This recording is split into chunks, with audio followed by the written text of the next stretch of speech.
Glória a Deus. Eu quero começar uma série hoje, então fica atento aí. É algo que Deus tem falado no meu coração já há alguns dias. Então, eu quero falar um pouco agora, já são 10h10, né? Eu também só vou fazer uma introdução sobre essa jornada que eu queria conversar com vocês. Eu fiquei pensando num título, tanta coisa que eu podia colocar. Fiquei pensando, coloquei A Caminho da Eternidade. Amém? Que é o nosso caminho aqui, tá bom? Então, nós vamos começar essa série hoje, A Caminho da Eternidade.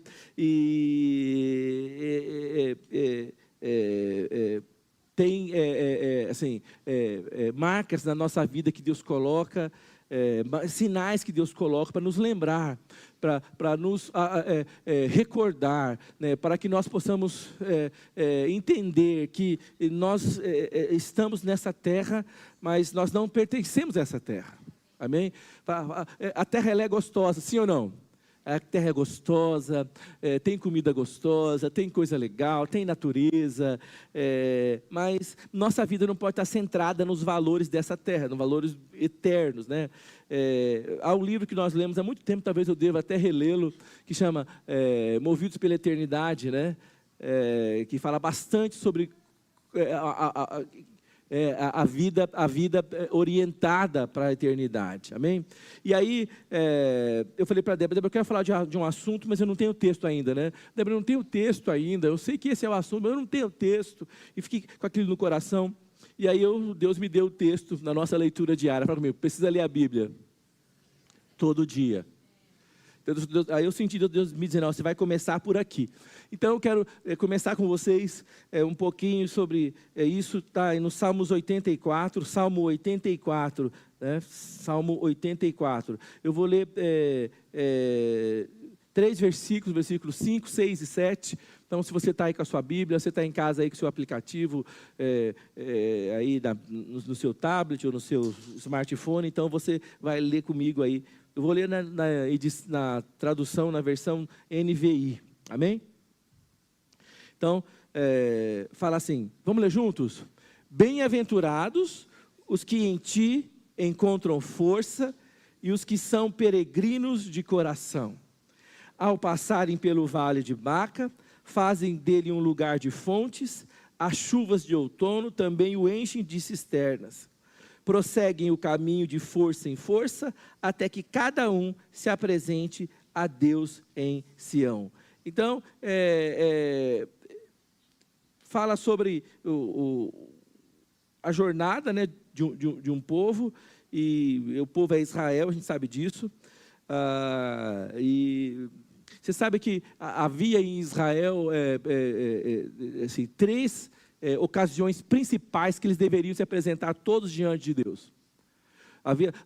Tem as festas que a gente sabe que elas existem, que elas estão aí, mas havia 3 festas principais nas quais eles deveriam se apresentar. Não era uma coisa assim, eu vou se der. Não, é uma determinação. Eles deveriam se apresentar. Põe para mim, por favor, aí, que é o Deuteronômio 16, versículo 16 e 17. É aqui que está dizendo, Deus está dizendo para eles que eles precisam se apresentar, né? Ele fala assim, cada um de vocês trará uma oferta conforme as bênçãos recebidas do Senhor, seu Deus. Põe o 17, esse é o 17, põe o 16. 3 vezes por ano, todos os seus homens comparecerão diante do Senhor, o seu Deus. Então, 3 vezes por ano, homens de 20 anos tinham obrigação de comparecer diante de Deus em Jerusalém, né? E eles chegavam lá, cada um, né? 3 vezes por ano, todos os seus homens comparecerão diante do Senhor, seu Deus, no local que ele escolher, por ocasião da festa dos pães sem fermento. Fala comigo, pães sem fermentos. Festa das semanas e festa das cabanas, que é do tabernáculo, né? Nenhum deles deve se apresentar ao Senhor de mãos vazias. Cada um deve trazer uma oferta conforme as bênçãos recebidas do Senhor, o seu Deus. Então, cada homem tinha que ir, e cada homem de 20 anos para cima pagava um tributo, pagava um imposto no templo.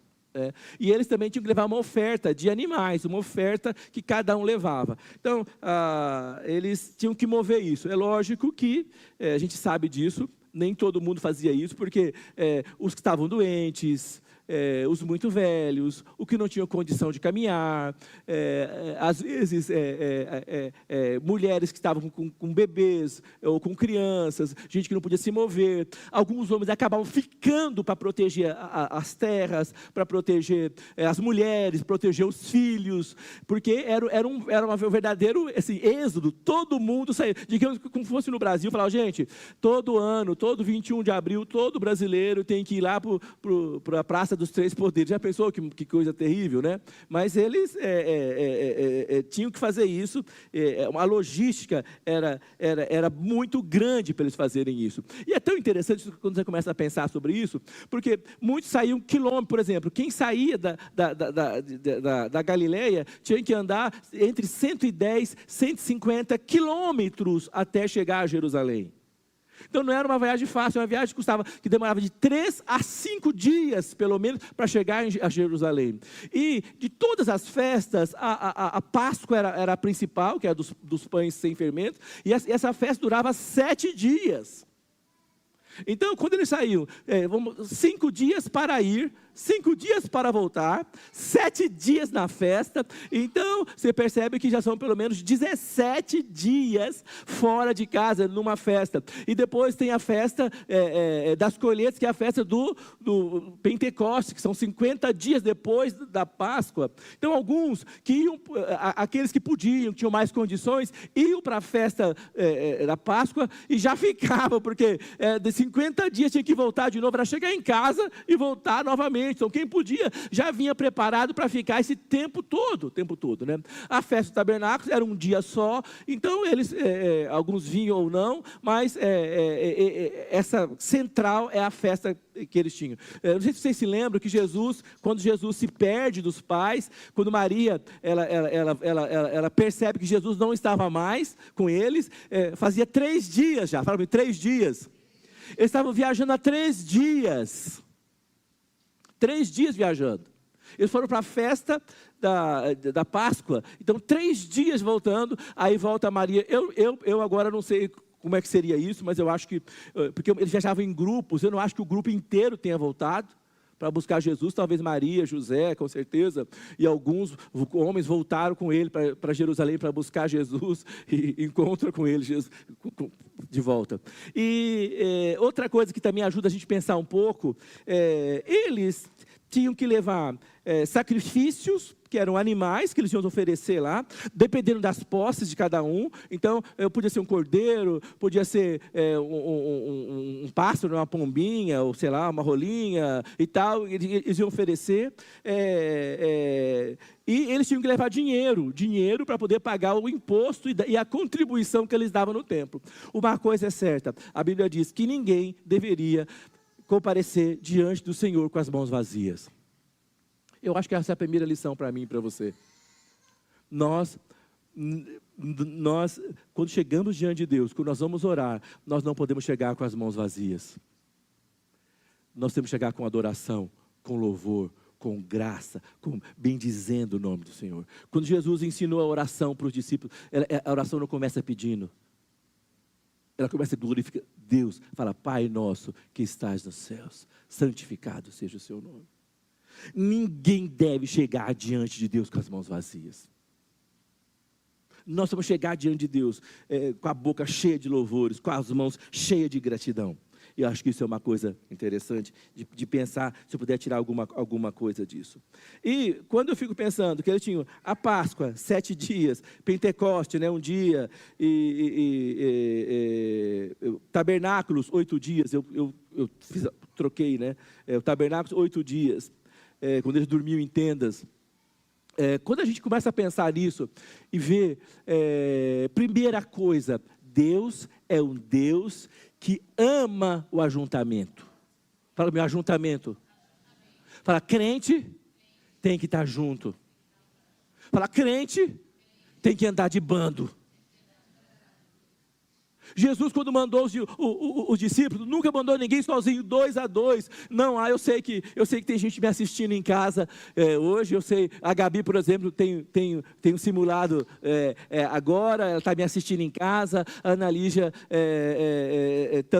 também está conectada com a gente. Ela foi num velório no Paraná, né? Do tio do namorado, está voltando. Eu sei que tem pessoas conectadas, mas isso não é o normal, isso é uma exceção. O crente, se é crente, tem que estar juntos. A Bíblia fala que eles tinham tudo em comum, e os que criam estavam juntos. Você sabe que a força do povo está na unidade. Você quer saber? Quando chegava a festa, a Páscoa, e milhões, sabe, milhões de judeus se apresentavam diante de Deus. Eles vinham pelo caminho, milhões, andando quilômetros. Não é como eu vou para o Macapá, vou pegar um avião, depois vou pegar um carro, depois vou pegar um barco, mas lá não era isso, lá era caminhando a pé, quilômetros. Amém? Então, eles não podiam levar animais também, que muitos animais morreriam no caminho, eram roubados, perderiam. Eles levavam dinheiro para comprar os animais no templo. Você se lembra do momento que Jesus chega no templo e os cambistas estão lá fazendo negociata, e aí Jesus vira a mesa deles? Por que tinha cambista lá no templo? Porque vinha gente não só de Israel, mas vinha gente de outros lugares. Na época do segundo templo, havia milhões de judeus dispersos. Vinha da Grécia, vinha de Roma, vinha de outros lugares. Traziam dinheiro e lá os cambistas negociavam, trocavam o dinheiro deles, ou da Grécia, de Roma, sei lá, da Síria, para o dinheiro lá do templo, pela moeda do templo. Os cambistas estavam lá também, eles tinham que comprar os animais. Quem trouxe o dinheiro para comprar, sei lá, um carneiro, um cordeiro, um touro, dependendo do que ele fosse, trazia o dinheiro para colocar, para pagar o imposto dos homens de 20 anos para cima. Ele trazia o dinheiro. Fala comigo, eles traziam o dinheiro. Então, por isso que o templo estava lá, os cambistas começaram a aproveitar. É engraçado, os cambistas estavam lá, e eles tornaram uma coisa que era para ser um momento de reverência, de sacrifício e negociata. Tiraram o lucro. Eu não sei, Deus me perdoe, mas se Jesus estivesse hoje no meio da igreja, ia virar muita mesa. Algo que era para ser de graça é negociado. A dor alheia é feita de comércio, moeda. Então, parece que mudam o tempo, mas as pessoas parece que não mudam, não é isso? Não é isso? Então, eu fico pensando, quando eles chegavam para esse lugar, e eles saíam de casa, então eles saíam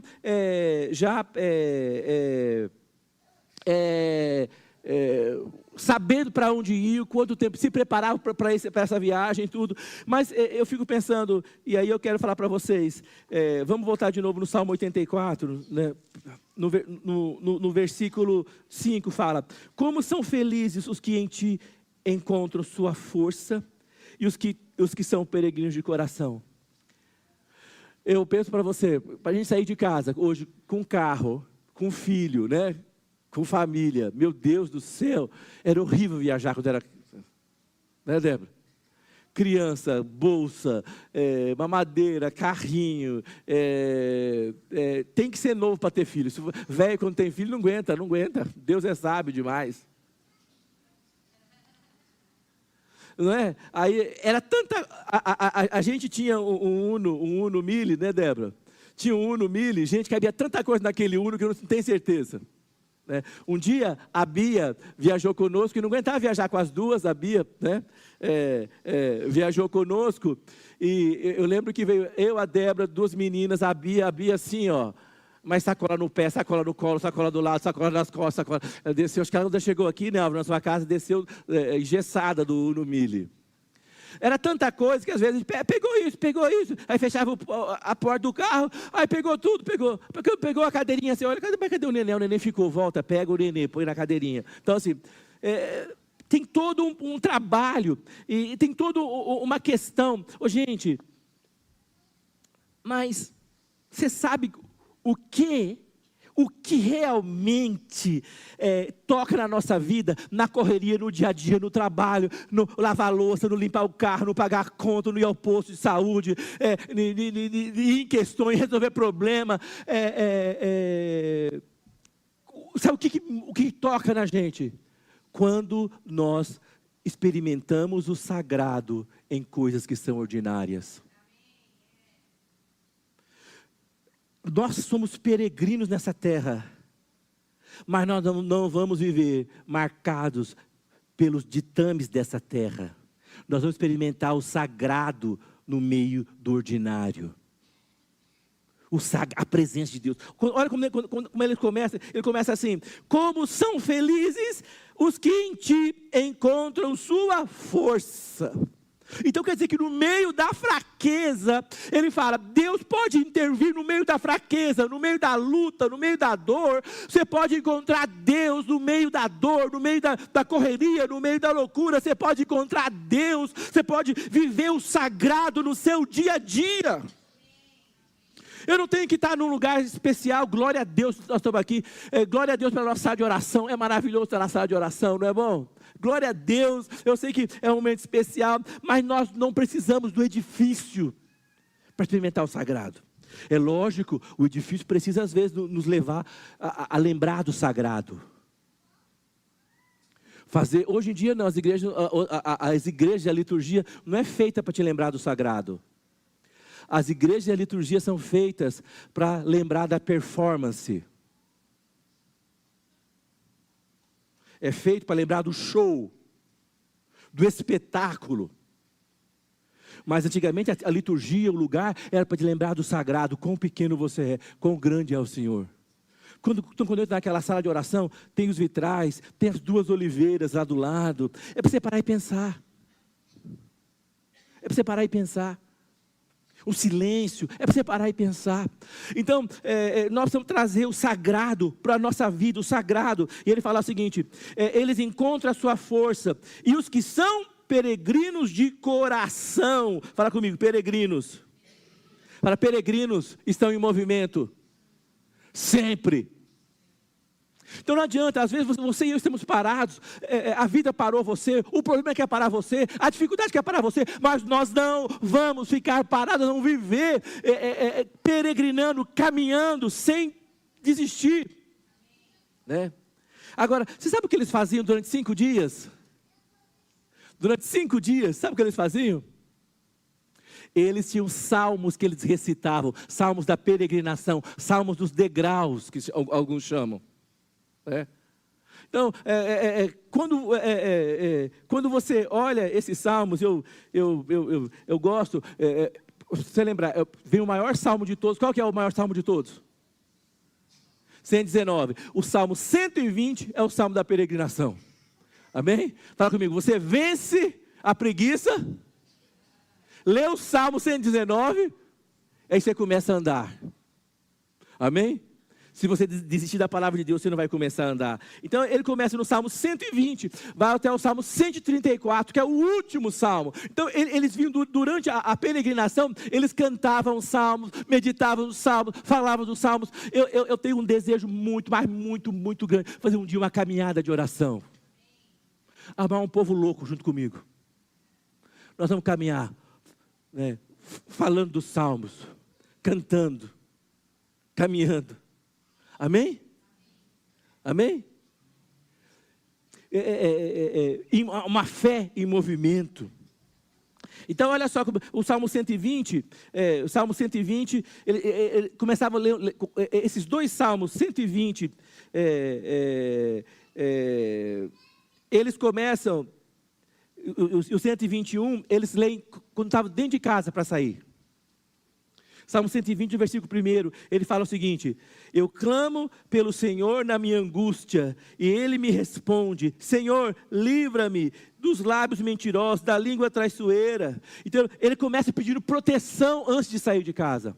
E o Salmo 121, versículo 1, ele fala assim: levanto os meus olhos para os montes e pergunto, de onde virá o meu socorro? O meu socorro vem do Senhor, que fez os céus e a terra. Ele não permitirá que você tropece. O seu protetor se manterá alerta. O seu protetor de Israel não dormirá. Ele estará sempre alerta. O Senhor protetor, como sombra que o protege, Ele está à sua direita. E de dia o sol não te ferirá, nem a lua à noite. O Senhor protegerá você de todo o mal, protegerá a sua vida, o Senhor protegerá a sua saída e a sua chegada, desde agora e para sempre. Eles liam isso antes de sair de casa.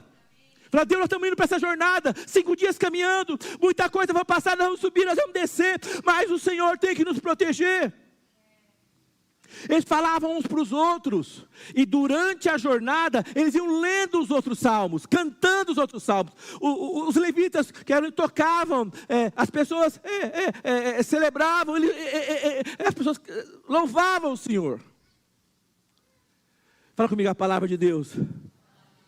Ela me guia nessa jornada. Gente, você não vai chegar, eu vou dizer uma coisa para você, aí eu quero falar uma coisa séria, vou tirar até o óculos agora. Fala comigo, a eternidade, todo mundo vai chegar, só que tem uma coisa, ou é com Deus, ou é com o diabo. A eternidade é para todo mundo. Não tem jeito, a eternidade vai bater a porta de cada um de nós, mas ou é com Deus ou é com o diabo, você vai passar a sua eternidade. O que vai determinar é como você vive a sua peregrinação aqui nessa terra.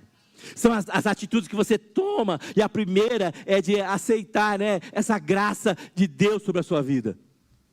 E ter uma experiência com Ele. Então, aí eles começavam a ler esse salmo, depois eu posso ler. Tem um salmo quando eles chegam,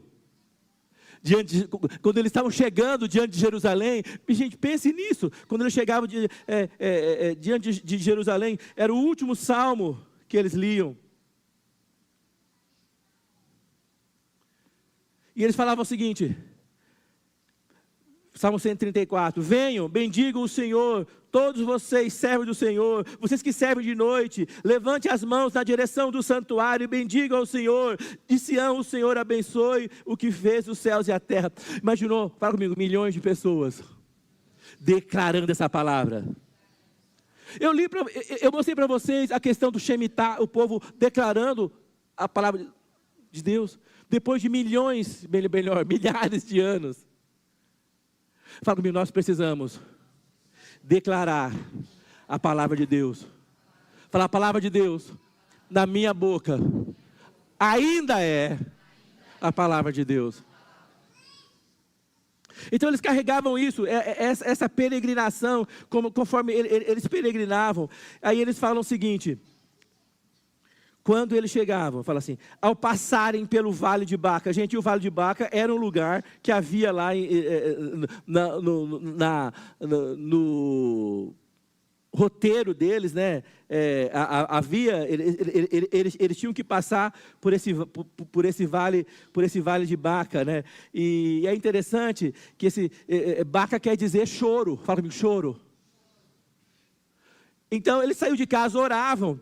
E eles passavam pelo vale de choro. Às vezes se pergunta, quem aqui já orou essa semana passada?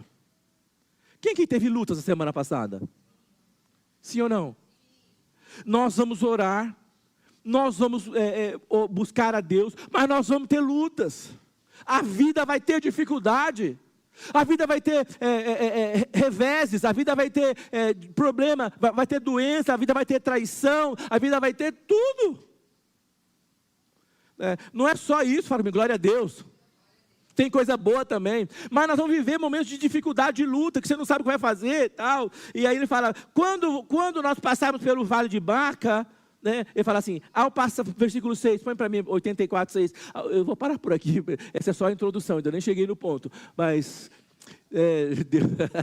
eu vou parar que já são 10h33, fala, ao passarem pelo Vale de Baca, fazem dele um lugar de fontes, e as chuvas do outono também enche as suas cisternas. Então, eu falei que vaca é lágrimas. Então, quem aqui já passou pelo vale de lágrimas? Né? Nós lemos também que às vezes Deus nos sustenta com pão de lágrimas. Quem lembra disso? Para vai o pão de lágrimas. Quem já chorou tanto que até bebeu a própria lágrima? Né? Já chorava assim, ó. Já caía aqui, já engolia. Já reidratava. Quem já fez isso? Quem já chorou até de soluçar?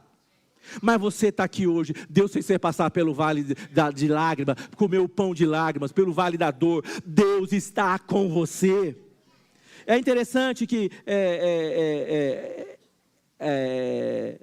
vale de lágrimas, a Bíblia, vou só correr aqui, uma primeira tradução que a gente chama de Septuaginta, que é a Bíblia hebraica passada para o grego. Ele chama de Vale das Lamentações, né? Fala comigo, Vale das Lamentações.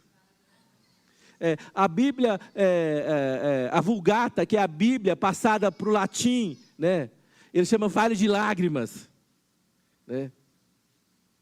E a Bíblia de Jerusalém chama Vale balsameiro. Por quê? Porque havia bálsamo, árvores que destilavam bálsamo, cheiravam o lugar, o bálsamo servia para perfume, para remédio. Então, quer dizer para você o seguinte, a situação que você vive, e eu falei, quando eu falei sobre o Shemitah, Shemitah não, sobre, fugiu o nome agora, sobre ressignificar o lugar, Tícia Bávio, significar o lugar onde você está, vai depender de você, amém? Fala comigo, ao passarem pelo vale de Baca, Deus vai fazer, é isso, está escrito? Quem vai fazer? Eu vou fazer. Ai, pastor, que coisa horrível. É Deus que faz tudo. É bom, né? Quando você não quer ter responsabilidade, você põe nas costas de Deus. Não é? Quando você quer culpar Deus, você põe nas suas costas. Eu estou fazendo de tudo, Deus não está fazendo nada. Você põe a culpa em Deus. Não é? Quando você não quer fazer nada, Deus vai fazer. Não, você tem que, fala comigo, há coisas que eu tenho que fazer. Ao passarem pelo vale da lamentação, ao passar pelo vale das lágrimas, ao passar pelo vale deserto, porque ele vai chegar, nós vamos fazer dele um lugar de fontes. Amém? Amém? Porque Deus está conosco. Só que você tem que entender o seguinte, essa é a visão de quem está orientado para chegar em Jerusalém. Essa é a visão do peregrino. Deus, eu tenho um alvo, então eu sei para onde eu estou indo, eu sei que o vale de Baca, ele é transitório, eu sou peregrino aqui, eu não vou morar na desgraça, eu não vou morar na doença, eu não vou morar na tragédia, eu estou caminhando, mas enquanto eu passar pela desgraça, pela tragédia, eu vou fazer dele um lugar cheio de fontes. Cheio de fontes. Eu vou te falar, Deus não vai tirar a sua dificuldade, Deus vai fazer você passar pelo meio da dificuldade. Nós temos que caminhar e entender e buscar isso, amém? Bom, eu vou parar. Não cheguei nem no primeiro ponto, foi só a introdução. Então, quando você lê, eu gosto demais, eu vou te explicar como eu gosto de orar. Eu gosto de ler os salmos, eu repito os salmos muitas vezes, às vezes eu repito um versículo 300 vezes. Eu gosto de fechar o olho, eu gosto de ficar calado. Eu vi esses dias um cantor tocando num lugar, numa casa, em Brasília, um cantor famoso aí, e no meio das canções ele fazia assim, ó, ele sumia. Eu falei, Deus, eu sei onde ele está. Nós precisamos, às vezes, focar e buscar o Senhor no meio da dificuldade. Amém? Amém? Então fala comigo, eu sou peregrino meu lugar não é aqui. Amém? Eu estou a caminho da eternidade. Importa mais a eternidade do que isso aqui. Amém? Glória a Deus. Amém? Glória a Deus. Que bom. Então, ceia domingo que vem. Amém, irmãos? Nós vamos orar com as Bíblias, você venha, vai ser uma festa domingo que vem. Amém? Até quarta-feira aqui estamos orando, buscando a Deus. Você venha para cá, amém? Amém? Se você estiver desesperado, quarta-feira é o seu dia para vir. Venha. Amém. Glória a Deus. Deus te abençoe.